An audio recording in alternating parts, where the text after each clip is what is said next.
Hi everyone, I'm Rincey and this is Rincey Reads. Today I'm going to be doing a really quick Bout of Books wrap up. I set out 3 goals for myself and I achieved 2 out of the 3, although I'm still pretty happy with what I was able to do this week. My first goal was just to stay on track with Moby-Dick reading, and I did. I feel like this is just a part of my daily life now, so it's really easy for me to make sure I'm always on track even if I do miss a day. I've been able to catch up and then just keep up or to get a little bit ahead so that way I'm not ever too far behind or anything like that. The second goal was to finish listening to the audiobook of Age of Ambition, which I did finish, and I really enjoyed that book. It was a really great nonfiction book and I highly recommend it to anyone who enjoys nonfiction.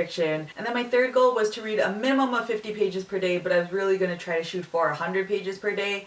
I didn't hit 100 pages per day, which is fine. My week ended up being a lot busier than I thought it was going to be, but that's okay. I ended up reading around 500 pages for the week, which I'm happy with. I'm recording this on a Sunday afternoon, so there's a pretty good chance that I am going to get more reading done later today, but I'm just gonna call it here at 500 pages. The 2 books that I finished were Girl at War by Sarah Novich. I really enjoyed it. This was so beautiful and so heartbreaking, and I'm so glad that I ended up picking this one up. And then the second book that I finished was The Women of Brewster Place by Gloria Naylor. This was really interesting. I didn't really know what to expect out of this, but I really enjoyed it overall. This is split up and you're following different characters who live on Brewster Place, and so it was really interesting. It felt a lot more like short stories than an actual novel, and so I liked it, but I didn't completely fall in love with it just because I feel like I never really do with short stories, or I very rarely do. But I still very much recommend this book. I think I only technically read on 4 out of the 7 days, not including Moby-Dick reading, which I do every day at lunch. There were so many days where I didn't read at all, but I was still able to read a pretty decent amount of time because the days that I could read, I really prioritized it.